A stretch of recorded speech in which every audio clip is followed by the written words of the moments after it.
हरे कृष्णा। आप सबका इस सत्र में बहुत बहुत स्वागत है। चलिए हम आप आज का सत्र शुरू करते हैं अपनी मंगलाचरण प्रार्थनाओं के साथ। ओम ज्ञानातिमरन्धस्य ज्ञानञ्जलाशलाख्या चक्षुरुन्मीलितं येन तस्मै श्रीगुरवे नमः। श्रीचैतन्यमनोभीष्टं स्थापितं येन भूतले स्वयं रूपा कदा मह्यं ददाति स्वापदान्तिकम्। वन्देऽहं श्रीगुरोः श्रीयुतपद्कमलं श्रीगुरुन् वैष्णवंश्च श्रीरूपं साग्रजातं सहगणरघुनाथान्वितां तं सजीवं साद्वैतं सावधूतं परिजनसहितं कृष्णचैतन्यदेवं श्रीराधाकृष्णपादान् सहगणरघुनाथान्वितां तं सजीवं साद्वैतं सावधूतं परिजनसहितं कृष्णचैतन्यदेवं श्रीराधाकृष्णपादान् सहगणललिता श्रीविशाखान्वितांश्च। हे कृष्ण करुणा सिंधु दीनबंधु जगतपते गोपेश गोपिका कांता राधाकांता नमोस्तुते। तप्त कांचन गौरांगी राधे वृंदावनेश्वरी वृषभानु सुतदेवी प्रणमामि हरिप्रिये। वाञ्छाकल्पतरुभ्यश्च कृपा सिन्धुभ्यैव च पतितानां पावनेभ्यो वैष्णवेभ्यो नमो नमः। नमो विष्णुपदाय कृष्णपिष्ठाय भूतले श्रीमान् कतुदास अधिकारी इति नामिने। नमो विष्णुपदाय कृष्णपिष्ठाय भूतले श्रीमते भक्तिवेदांत स्वामी इति नामिने। नमस्ते सारस्वती देव गौरवाणी प्रचारिणे निर्विशेष शून्यवादी पाश्चात्य देश तारिणे। जय श्री कृष्ण चैतन्य प्रभु नित्यानंदा श्री अद्वैत गदाधर शिवासादि गौर भक्त वृंद। हरे कृष्ण कृष्ण कृष्ण हरे हरे हरे राम राम राम हरे हरे। ओके जी, तो आज हम शुरू करेंगे 720 से 7वां चैप्टर और 20वां श्लोक और 7वां चैप्टर है भगवत ज्ञान के ऊपर, परम सत्य परम तत्व का ज्ञान। तो हम पहले देखते हैं, हमने पिछला जो सेशन है उसमें हमने क्या पढ़ा, भगवान क्या बता रहे थे। 719 इसमें भगवान बोल रहे हैं कि अनेक जन्म जन्मांतर के बाद जिसे सचमुच ज्ञान होता है वह मुझको समस्त कारणों का कारण जानकर मेरी शरण में आता है। ऐसा महात्मा अत्यंत दुर्लभ होता है। कहने का अर्थ ये है कि बहुत जन्मों के बाद, जिसने बहुत जन्म लिए हैं, उसके बाद जब बहुत बार बार हर जन्म में थप्पड़ पड़ रहे हैं, हर जन्म में माया की मार पड़ रही है, उसके बाद फिर बंदा अपने आप सेट हो जाता है। फिर उसको लगता है नहीं यार भगवान की तरफ जाना है, मैं थक गया हूँ, परेशान हो गया हूँ, थक चुका हूँ। तो आप समझ लीजिए कि अगर आपको कोई ऐसा इंसान मिलता है जो कि उसको भगवान के बारे में जो मर्जी बता दो, उसको कोई फर्क नहीं पड़ता, उसको बताया भगवान नहीं है, भगवान कुछ नहीं है, ये नहीं है, वो नहीं है, सिर्फ कर्म करो और अपना नौकरी करो, पैसा कमाओ, ये करो, वो करो, घूम, सिर्फ वो, भगवान के बारे में कुछ नहीं है, तो वो समझ लीजिए अभी उसके या तो नरक के बाद शुरू वाले अभी दौर चल रहे हैं, शुरू वाले अभी जन्म चल रहे हैं, तो अभी उस जन्म तक नहीं पहुंचा है जहां तक उसको समझ आए, उसको ये दिमाग में भी आए कि मैं कौन हूं, कि ये जो क्या मेरा जन्म इसलिए हुआ है कि मैं सुबह 9 to 5 जॉब करूं सारी उम्र, और जब बूढ़ा हो जाऊं, जब हाथ पैर चलना बंद हो जाए, तब पैसा लेके बैठ जाऊं, और फिर ना तो हाथ चल रहे हैं ना पैर चल रहे हैं, ना पैसे का कोई मतलब है, जब पैसे की जरूरत है तब पैसा नहीं है, और सारी उम्र बस इसी भागदौड़ में निकलनी है क्या, इसलिए पैदा हुआ था क्या मैं।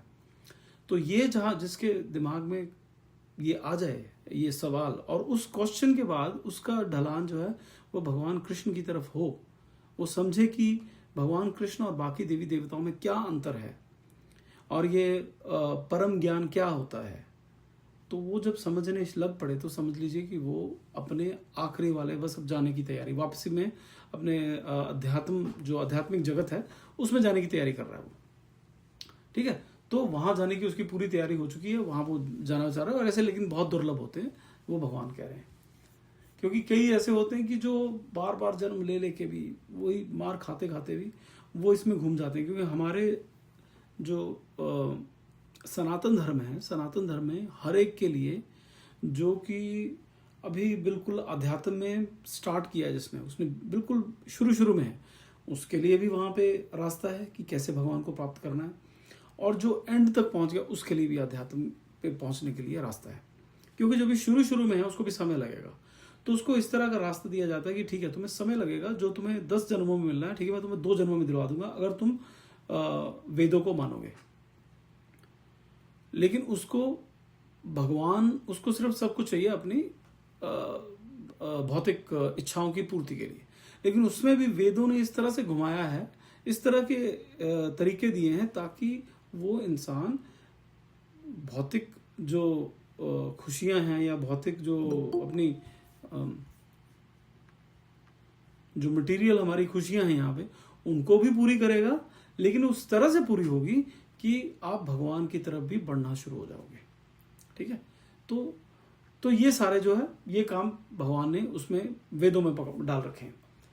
लेकिन जो एंड में पहुंचा हुआ है वो फिर वेदों में वो सिर्फ भगवान की जो भक्ति है उसको समझता है, उसको समझने की कोशिश करता है। तो वो भौतिक के जो, क्योंकि हमारे जितने भी पुराण है और वेद है ना, ज्यादातर पुराण और ज्यादातर जो वेद हैं उसमें सिर्फ इसी चीज का ज्ञान दे रखा है कि इस भौतिक जगत में को अच्छे से कैसे आपको एंजॉय करना है। इसकी पूजा करो तो आपको ये मिलेगा, इसकी पूजा करो तो अच्छा पति मिलेगा, इसकी पूजा करो अच्छी पत्नी मिलेगी, इसकी पूजा करो आपको धन मिलेगा, इसकी पूजा करो पुत्र मिलेगा, इसकी पूजा करो सुंदर शरीर मिलेगा। तो ज्यादातर जो इसी के ऊपर है, अच्छा धन, अच्छा परिवार, अच्छा ये। और जब बोलते हैं कि हमें बस खुशी मिले, हमेशा खुश रहे, ऐसा हो ही नहीं सकता। कोई भी अगर बोलते अरे आपको सिद्धि दे देंगे, आप हमेशा खुश रहोगे, ऐसा हो ही नहीं सकता, क्योंकि ये जगत उसके लिए बना ही नहीं है। खुशी के लिए जो जगत बना है वो बना है, मतलब खुशी तो सिर्फ आध्यात्म जगत में है जो जिसमें परमानेंट है, इसमें टेम्परेरी है। ठीक है, कभी आती है कभी जाती है, कि 2 दिन आएगी 2 दिन जाएगी। फिर ऊपर के जगत जो है हमारे जो स्वर्ग लोक हैं, जैसे स्वर्ग लोक में वो खुशी 2 दिन, जैसे यहाँ पे 2 दिन है, 2 दिन दुख है 2 दिन खुशी है, वहां पे 10 दिन खुशी रहेगी, 1 आध दिन दुख रहेगा। क्योंकि देखिए दुख तो वहां पे भी होता है। ये जो राक्षस हैं, कितनी कहानियां सुनी है, वो चले जाते हैं उनके पास, इंद्रदेव के पास, उनका यहाँ से डोल देते, कहते निकलो यहाँ से। देवताओं को वहां से निकाला कितनी बार, कई बार ऐसा हुआ कि उनको निकाल दिया वहां से। तो वहां पे भी पूरी खुशी नहीं है। तो जितने भी हैं बस वहां पे ये कि यहाँ कईयों में दुख थोड़े कम हो जाते हैं, खुशी थोड़ी ज्यादा हो जाती है, जीरो नहीं होते दुख। जीरो दुख जो है वो सिर्फ आध्यात्म जगत में है, ठीक है, स्पिरिचुअल वर्ल्ड में, और कहीं नहीं। चलिए आगे बढ़ते हैं। योगा 720 में कौमस्तैर हृतज्ञानाः प्रपद्यन्ते न्यदेवताः तम नियममास्थाय प्रकृतया नियताः स्वया। जिनकी बुद्धि भौतिक इच्छाओं द्वारा मारी गई है वे देवताओं की शरण में जाते हैं और वे अपने अपने स्वभाव के अनुसार पूजा विशेष विधि विधानों का पालन करते हैं। यहाँ पे भगवान क्या कह रहे हैं कि जिनकी बुद्धि भौतिक इच्छाओं से मारी गई है, कि जो भौतिक इच्छाएं बहुत प्रबल हैं, बहुत ज्यादा प्रबल है कि नहीं मुझे ये चाहिए, भगवान मिले ना मिले मुझे नहीं फर्क पड़ता, मुझे ये सब चाहिए।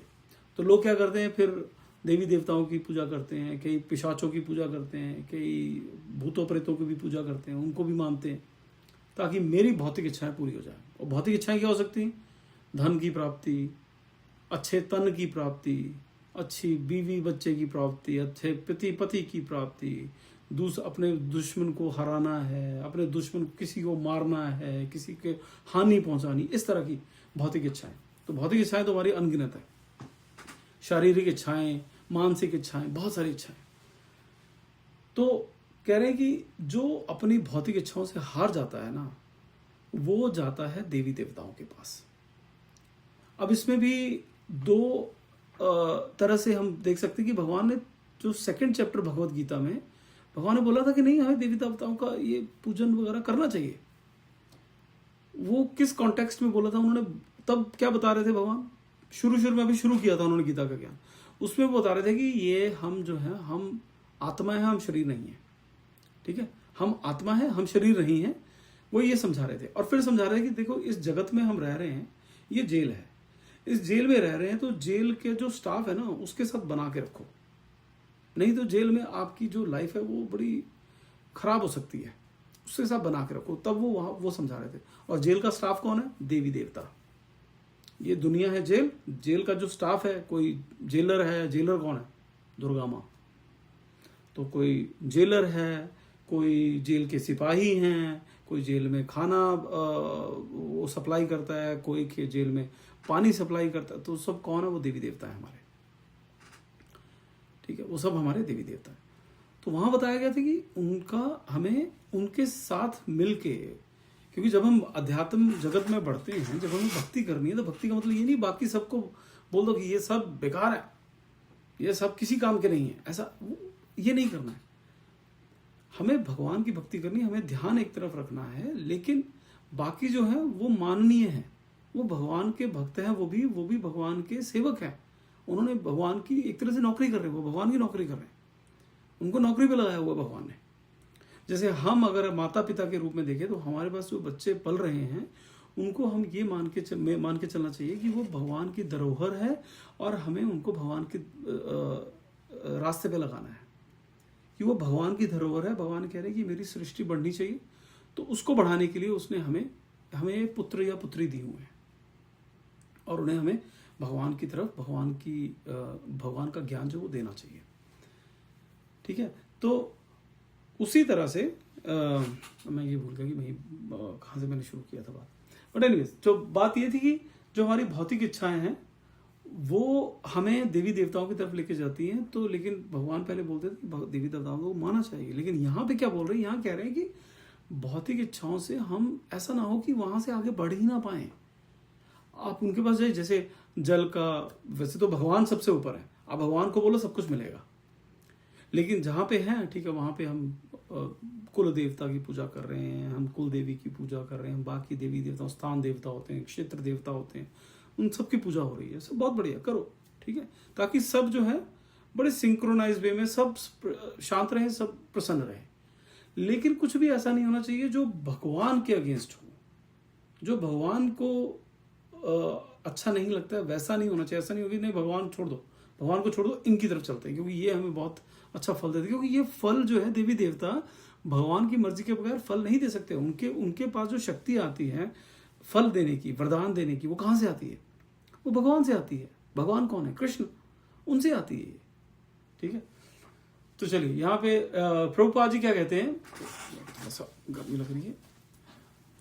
हाँ, प्रभुपाद जी कहते हैं कि श्रीमद् भागवतम में ये अनुशंसा की गई है कि चाहे कोई शुद्ध भक्त हो और सभी भौतिक इच्छाओं से मुक्त हो, या भौतिक इच्छाओं से भरा हो, या भौतिक कलमश से मुक्ति चाहता हो, उसे हर हाल में वासुदेव के प्रति आत्मसमर्पण करना चाहिए और उनकी पूजा करनी चाहिए। कह रहे कि आपको धन की इच्छा है, आपको ज्ञान की इच्छा है, आपको कृष्ण के पास जाना चाहिए, वासुदेव के पास जाना चाहिए। अच्छा, ऐसा क्यों? ऐसा इसलिए कि पहले तो ये कि वो कारणों के कारण है, वो मूल है। ये जिनसे भी हम मांगने जा रहे हैं वहां से भी जो मिल रहा है वो वहीं से मिल रहा है, वो कृष्ण से ही आ रहा है। और दूसरा जो मैंने पहले भी एक बार बताया था कि जब आप कृष्ण से मांगेंगे, कृष्ण जी से मांगे, तो कृष्ण आपको वो देंगे जिससे आपका जो आध्यात्म जगत या अपने घर की तरफ, हमारा घर कौन सा है? आध्यात्म जगत हमारा घर है, वैकुंठ धाम, गोलोक धाम, ये हमारे घर है। जो स्पिरिचुअल वर्ल्ड है वो हमारा घर है, ये भौतिक जगत हमारा घर नहीं है। तो हमें वो वरदान देंगे, वो नहीं देंगे जो हम मांग रहे होंगे। वो जब हम मांगेंगे तो उसमें से वो देंगे, और ऐसे देंगे कि हम वापस अपने घर की तरफ जाने को अग्रसर हो जाए, अपने घर की तरफ जाने का रास्ता हमारा खुल जाए और क्लियर हो जाए। बाकी जगह पे हम जब मांगेंगे तो हमें वो मिल जाएगा जो हमें चाहिए। और वहां पे भी ऐसा होता है कि आप किसी भी देवी देवता के पास जाएंगे, वहां पे अगर हम व्यापार कर रहे हैं कि आप मुझे ये दो, मैं आपको ये दूंगा, मैं 10 ये रखूंगा, 10 व्रत रखूंगा, ठीक है, और आप मुझे ये दे दो, बस मुझे ये मिल जाए, भगवान खुश हो जाएंगे। भगवान मतलब जो देवी देवता, वो देवी देवता खुश हो जाएंगे, भगवान खुश हो जाते हैं। लेकिन वो जो एक्सचेंज है ना, उसमें प्यार नहीं है, वो सौदा है। ज्यादातर हम लोग ऐसे ही करते हैं, हम लोगों ने, मैं भी ऐसे शुरू किया है, अभी भी कभी कभी होता है, ठीक है, और उसमें कोई बहुत गलत नहीं है, लेकिन उसको धीरे धीरे धीरे धीरे प्रेम में बदलना है। शुरू में आना ठीक है, शुरू में हम सब यहाँ पे जब आते हैं, जब जैसे बच्चा है उसको क्या समझ आएगी कौन भगवान कौन, उसको क्या पता चल रहा है? उसको सिर्फ ये पता चल रहा है मेरी शारीरिक इच्छा पूरी हो रही कि नहीं हो रही है, मेरे को भूख लग रही, मेरे को दूध मिल रहा नहीं मिल रहा, मेरे को चोट लग रही तो मेरे को धूप लग रही तो कोई मुझे छाया कर रहा है कि नहीं कर रहा है, मेरा बिस्तर मेरे को काट रहा है तो मुझे ठीक कर रहा है कि नहीं कर रहा है। उसको सिर्फ ये पता, उसको इसके अलावा कुछ नहीं पता। तो हम पहले उसी को फिक्स करने के लिए जाते हैं, हम वैसे ही बच्चे हैं, हम उसको फिक्स करने के लिए पहले देवी देवताओं के पास जाते हैं, फिर हमें वो अगर वो प्रेम में नहीं बदल रहा है, चाहे वो देवी देवताओं के साथ हो, क्योंकि देवी देवताओं के साथ भी जब हम निस्वार्थ प्रेम भावना रखेंगे तो वो हमारा मार्गदर्शन करेंगे, वो हमारा मार्गदर्शन करेंगे, और मार्गदर्शन जब करेंगे तो वो हमें कृष्ण के पास ही लेके आएंगे। ठीक है, वो हो सकता है हमें एक एक स्टेप आगे, वो दुर्गा के पास, दुर्गा माँ शिव जी के पास, शिव जी हमें कृष्ण जी के पास लेके आएंगे, अगर हम निस्वार्थ पूजा कर रहे हैं, अगर निस्वार्थ भाव से उनका पूजा अर्चना हम कर रहे हैं। लेकिन अगर स्वार्थ भाव से कर रहे हैं तो ये सब थोड़ा मुश्किल हो जाता है फिर, क्योंकि फिर जो भौतिक इच्छाएं हैं वो बहुत ज़्यादा हावी हैं हमारे ऊपर कि नहीं हमें ये चाहिए, ये चाहिए, ऐसे नहीं दिया, अच्छा ये भगवान ने दिया, चलो भगवान चेंज, हम भगवान ही बोलते हैं ना सबको, देवी देवता चेंज। ठीक है, अच्छा चलो साईं बाबा ने दिया, चलो हनुमान जी के पास चलो, अच्छा हनुमान जी ने दिया, चलो काली माँ के पास, अच्छा इन्होंने दिया, चलो शनिदेव के पास चलो, अच्छा इन्होंने नहीं दिया, चलो और नहीं तो चलो मज़ार पर चलते हैं। ठीक है, ये हमारा, ये हम ऐसे करते हैं। यहाँ पे प्रॉब्लम हो जाती है जब हम जगह एक जगह फोकस करना है, किसी पे भी कर लो, एक जगह फोकस करना, वहीं पे रहना, वो फिर हमारा मार्गदर्शन करेंगे। ठीक है, वो हमारी उंगली पकड़ेंगे, हमें सही जगह लेके जाएंगे वो अपने आप। और वो एंड जो है, आखिरी रास्ता जो है, आखिरी जो मंजिल है हमारी, एंड गेम जो है, वो कृष्ण के हाथ में है, वो कृष्ण के पास लेके जाएंगे। ये मैं आपको लिख के दे सकता हूँ। ठीक है जी, चलिए। तो इसमें एक प्रभुपाद जी ने भागवतम का एक श्लोक है वो कोट किया है, कहते हैं कि अकामः सर्व कामो व मोक्ष काम उदारा दीह तीव्रेण भक्ति योगेन यजते पुरुषम परम। कम बुद्धिमान लोग जो अपनी आध्यात्मिक भावना खो चुके हैं, भौतिक इच्छाओं की तत्काल पूर्ति के लिए देवताओं की शरण लेते हैं। सामान्यतः ऐसे लोग भगवान के सर्वोच्च व्यक्तित्व के पास नहीं जाते, क्योंकि वे प्रकृति के निम्न गुणों मतलब अज्ञान और जुनून में होते हैं। निम्न गुणों मतलब राजसिक और तामसिक गुणों में होते हैं, और इसलिए विभिन्न देवताओं की पूजा करते हैं। पूजा के नियमों और विनियमों का पालन करने से वे संतुष्ट होते हैं। देवताओं के उपासक छोटी छोटी इच्छाओं से प्रेरित होते हैं और ये नहीं जानते कि सर्वोच्च लक्ष्य तक कैसे पहुंचा जाए। और क्योंकि हमारा सर्वोच्च लक्ष्य जो है वो ये नहीं है कि मुझे अच्छी नौकरी मिल जाए और स्टेबल रहे, बस वो लक्ष्य नहीं है। वो ठीक है, अच्छा वो चाहिए, लक्ष्य हमारा है, क्योंकि ये जो जन्म है ना, हमने बहुत सारे जन्म ले चुके हैं। इस बार हम ऐसे बड़ी अच्छी नौकरी कर रहे हैं, जैसे भी नौकरी या बिजनेस कर रहे हैं, जो भी कर रहे हैं, पिछले जन्मों में कुछ और कर रहे थे। कभी हम बहुत अमीर भी रहे हैं, कभी गरीब भी रहे हैं, कभी हम बहुत ताकतवर भी रहे हैं, हम थोड़े से कमज़ोर भी रहे हैं, हम सब कुछ कर चुके हैं। और जब ये शरीर छोड़ेंगे, दूसरा शरीर लेंगे, फिर यही से आपा शुरू से, जिसमें हर बार बोलता हूँ कि पहले शुरू से नर्सरी के जी में जाओ, फिर स्कूल में एडमिशन करो, फिर कॉलेज में एडमिशन करो, फिर एंट्रेंस टेस्ट निकालो, फिर सोचो भाई एआई करना है या कंप्यूटर करना है या दुकान खोलनी है, रेडी लगानी, क्या करना है, उसमें लगे रहो, फिर शादी। तो ये सब चक्कर हर जन्म में ये सब चलते रहेंगे। अगर आपको ये चक्कर बहुत पसंद है, बहुत ही मस्त लग रहा है, मज़ा आ रहा है उसमें बहुत ज़्यादा, तो भगवद गीता आप सुनो, पढ़ो, ज़्यादा ध्यान देने की ज़रूरत नहीं है, कृष्ण की तरफ जाने की ज़रूरत नहीं है। अगर आपको ये बहुत अच्छा लगता है, कृष्ण की तरफ जाना तभी है, तभी जाने का मतलब है अगर आप चाहते हैं कि मुझे ये जन्म और मृत्यु के चक्र से बाहर निकलना है, मुझे वापस अध्यात्म जहाँ अपने भगवत धाम जाना है, जहाँ से मुझे दोबारा ये ना तो बुढ़ापा आएगा, ना बीमारी होगी, ना मैं बच्चा रहूँगा, मैं एक एज में हमेशा रहूँगा और हमेशा खुश रहूँगा, हमेशा आनंद में रहूँगा। अगर ये चाहिए तभी कृष्ण की शरण में आइए, अदरवाइज जो कर रहे हैं करते रहिए, चल वो मस्त है, फिर कोई टेंशन नहीं है। ठीक है जी, चलिए आगे बढ़ते हैं। 721 यो यो याम याम तनुम भक्तः श्रद्धयार्चितुमिच्छति तस्य तस्याचलाम श्रद्धाम तामेव विदधाम्यहम्। मैं प्रत्येक जीव के हृदय में परमात्मा स्वरूप स्थित हूँ। जैसे ही कोई किसी देवता की पूजा करने की इच्छा करता है, मैं उसकी श्रद्धा को स्थिर करता हूँ, जिससे वह उसी विशेष देवता की भक्ति कर सके। ये अभी देखा, अभी पीछे भगवान बोल रही थी कि वो तो बुद्धिहीन है जो देवी देवताओं की पूजा करते हैं। अभी कह रहे हैं कि नहीं, जो करते हैं मैं उनको स्थिर कर देता हूँ। तो समझने की बात है भगवान किस कॉन्टेक्स्ट में बोल रहे हैं, कि वहाँ कह रहे हैं कि देखिए हम देवी देवताओं के पास जाते हैं इसलिए क्योंकि हमें शारीरिक कष्ट हैं, मानसिक कष्ट हैं, हम जाते हैं उनके लिए, वो ठीक है, कोई बात नहीं। क्योंकि शुरू से ही किसी को पैदा होते ही अगर पिछले जन्म में कोई भक्त ना रहा हो तो उसको नहीं पता होता भगवान क्या होता है, नहीं समझ में आती, तो दैट्स ओके। देवी देवता, क्योंकि डॉक्टर के पास जाते हैं ना हम, पहले हम छोटे डॉक्टर के पास आते हैं, गली के किसी हकीम के किसी के पास चले गए, जब पता लगता है नहीं यार ये तो गड़बड़ हो रही है, हमें और बड़े डॉक्टर पे, तो बड़े डॉक्टर के पास जाते हैं अपने इलाज करवाने। तो वो समझ की बात है। तो वहाँ पे ये बताया गया है कि आप जब भौतिक इच्छाओं से हम ग्रसित हैं तो उनके से हम जब जाते हैं तो आगे जाके हम सिर्फ भौतिक इच्छाओं के लिए ना जाएं, वहाँ पे प्रेम में डले, अब एक रिलेशनशिप बनाएं।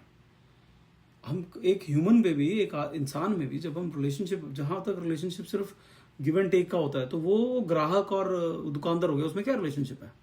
उसमें रोज वो राम राम बोलता है, वो भी राम राम बोलते हैं, वो तुम्हारे जीवन में क्या हो रहा है, तुम्हारे क्या घटित हो रहा है, तुम्हें परेशानी हो रही है, मर रहा है, जी रहा है, वो कोई फर्क नहीं पड़ता ना। दुकानदार को फर्क पड़ता है ना, उधर जो ग्राहक है उसको फर्क पड़ता है।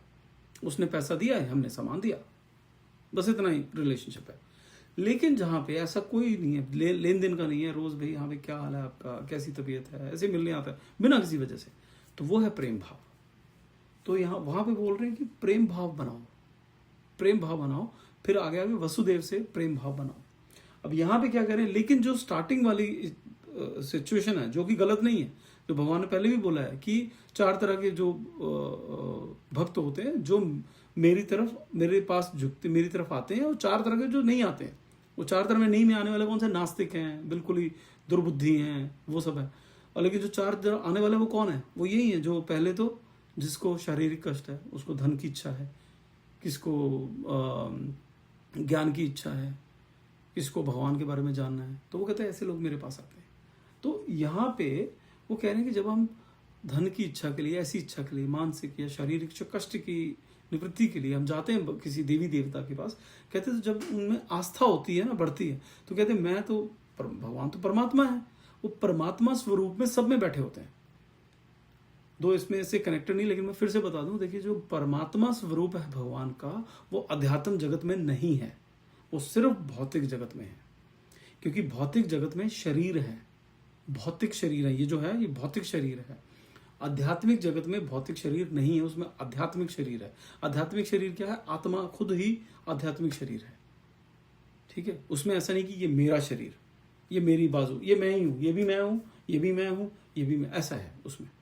तो वहां पे परमात्मा की आवश्यकता नहीं पड़ती है। यहाँ पे शरीर है, भौतिक शरीर है, यहाँ पे परमात्मा अंदर बैठा है और आत्मा भी अंदर बैठी है। हम जो है, हम हैं आत्मा, हम भी अंदर बैठे हैं। तो कहते हैं मैं परमात्मा स्वरूप में सब में हूं, मुझे तो पता है क्या कर रहा है।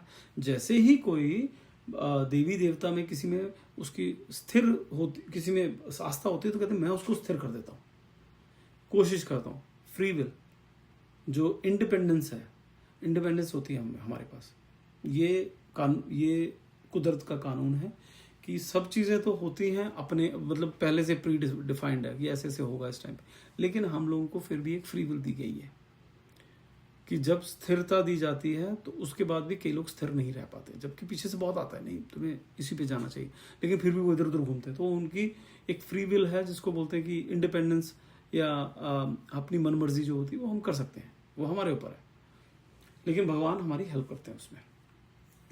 चलिए आगे। अच्छा, इसमें 1-2 चीजें बड़ी अच्छी हैं।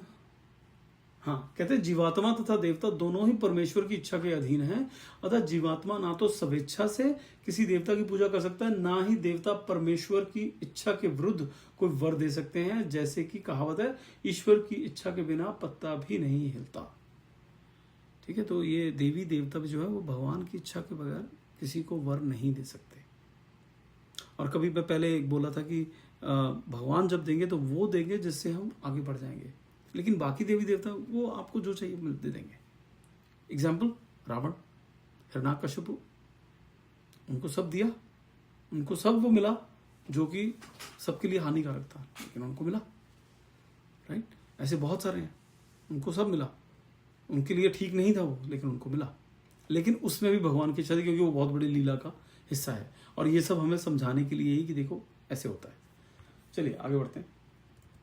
22 सत्या श्रद्धया युक्त तस्य आराधनम मिहते लभते चल ततः कामान मयैव विहितान हितान। ऐसी श्रद्धा से समन्वित वह देवता विशेष की पूजा करने को का यत्न करता है और अपनी इच्छा की पूर्ति करता है, किंतु वास्तविकता तो ये है कि ये सारे लाभ केवल मेरे द्वारा प्रदत्त हैं। तो कृष्ण यहाँ कह रहे हैं वो मैं ही देता हूं। आपको जब किसी देवी देवता से कोई इच्छा प्राप्ति हो जाती है तो कहते हैं वो मैं ही देता हूँ। एक दूसरा उसका तरीका ये समझने का तरीका ये भी है, क्योंकि भगवान मूल है, वहीं से सब देवी देवता हैं। तो जब हम देवी देवताओं की पूजा करते हैं तो हम भगवान की ही पूजा कर रहे हैं, क्योंकि सब कुछ वहीं से आ रहा है। लेकिन अब फिर हम क्या कर रहे हैं, भगवान के किसी एक बहुत ही छोटे से हिस्से की, उनकी एक क्या बोलते हैं उसको, उनका एक जो गुण है, ठीक है, वो वाले गुण की हम पूजा कर रहे हैं, कि हम हनुमान की पूजा कर रहे हैं। तो वो संपूर्ण भगवान, जब वसुदेव की बात करते हैं तो उनमें बहुत सारे गुण हैं। हनुमान जी में उनमें दास्य भक्ति के गुण हैं। शिव जी में करेंगे तो उनमें अलग, शिव जी और विष्णु जी ऑलमोस्ट सेम है, ठीक है, उसमें बहुत ज़्यादा फर्क नहीं है। लेकिन शिव जी जो है वो परम वैष्णव है, मतलब वो कृष्ण के सबसे बड़े भक्त हैं, ठीक है, ये हमारे शास्त्र बताते हैं। और जो हम बोलते हैं ना अमर कथा, भगवान जो है शिव जी जो है वो पार्वती जी को सुनाते हैं, वो भागवत कथा है, भागवत पुराण है, ठीक है। एनीवेज, तो मैं क्या कह रहा था कि ऐसी श्रद्धा से समन्वित ये देवता विशेष की पूजा करने का यत्न करता है और अपनी इच्छा की पूर्ति करता है, किंतु वास्तविकता तो ये है कि ये सारे लाभ केवल मेरे द्वारा प्रदत्त होते हैं, कि मैं ही सब कुछ प्रदान करता हूँ और कोई नहीं। कि जो भी जब हम किसी एक देवता की पूजा करते हैं तो हम उसके भगवान के छोटे से गुण जो है उनकी पूजा करते हैं, तो वो फिर उनका जो फल है वो भी उतना ही रहेगा। लेकिन जब भगवान की पूजा करेंगे तो फिर हमें वहाँ पे वो सब मिलता है, क्योंकि ये देवी देवता की पूजा करेंगे तो वो जो प्रॉपर्टीज़ हैं उसकी, जो उनके जो गुण हैं वो ऐसे नहीं हैं कि जो हमें भगवत धाम तक लेके जा सकें, वो नहीं लेके जा सकते, वो उसी के लोक में ले जाएंगे। जैसे सूर्य देव की पूजा करते हैं, सूर्य देव की साधना होती है, सूर्य देव की साधना, तो उसके बाद क्या होगा, जब ये शरीर छोड़ देंगे तो क्या होगा, हमें सूर्य लोक में स्थान मिलेगा। लेकिन वो सूर्य लोक कब तक है, हमेशा तक चलता है क्या, नहीं, वो ब्रह्मदेव के एक दिन तक है। एक दिन उनका कितना है, 1000 चतुर्युग, 1000 चतुर्युग में एक दिन होता है ब्रह्मदेव का, उतने में है उनकी रात होती है, सब खत्म हो जाता है, रात भी इतनी ही बड़ी होती है 1000 चतुर्युग जितनी। फिर उनके बाद जब अगला दिन आता है फिर ये सब प्रकट होता है, वो सब पानी में हो जाता है। इसके ये माना जाता है, ये हमारे शास्त्रों के अकॉर्डिंगली जितने भी ये ग्रह हैं, सबसे नीचे भगवान विष्णु, एक पानी है, उसके ऊपर शेषनाग है, शेषनाग के ऊपर भगवान विष्णु शैया कर रहे हैं। तो ये पूरी जो संसार है या पूरा जो यूनिवर्स है, ये ग्लोब है, बिल्कुल गोल नहीं है, अंडाकार शेप में है। तो उसके जो बिल्कुल बॉटम में पानी है, वो पानी बढ़ता है, जब दिन खत्म हो जाता है ब्रह्मदेव का, तो वो पानी बढ़ता है और सब कुछ पानी में डूब जाता है, ये बोला जाता है, ठीक है। एनीवेज, तो ये हो गया 722। अब आगे बढ़ते हैं 723। अंतवत्तु वलं तेषां तद्भवतया लपमेधसां देवान देवयजो भक्ताया नति मामपि। अल्प बुद्धि वाले व्यक्ति देवताओं की पूजा करते हैं और उन्हें प्राप्त होने वाले फल सीमित तथा क्षणिक होते हैं।